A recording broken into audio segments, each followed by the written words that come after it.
Praise the lord. దేవుడు మిమ్మల్ని మీ పిల్లల్ని వృద్ధి పొందించును. కీర్తనల గ్రంథము 115 కీర్తన 14 వచనంలో ఉన్నటువంటి మాట ఇది.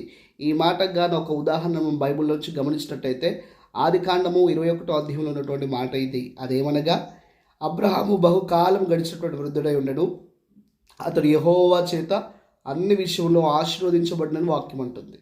అయితే దేవుడు అబ్రహాంతో మాత్రమే ఆగిపోలేదు, కానీ అబ్రహాము తరువాత తన సంతానమైనటువంటి ఇసాకు యాకోబులతో కూడా దేవుడు నడిచాడును వాక్యం అంటుంది. మరి ఈరోజు ఈ మాటలు వింటుండగా నీ భక్తి, నీ విశ్వాసము నీతో మాత్రమే ఆగిపోతే ఎలా?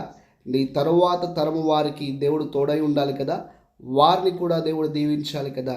మరి వారు ఈ పసిప్రాయంలో ఉండగానే నీ పిల్లలకి దేవుడిని పరిచయం చేస్తావా?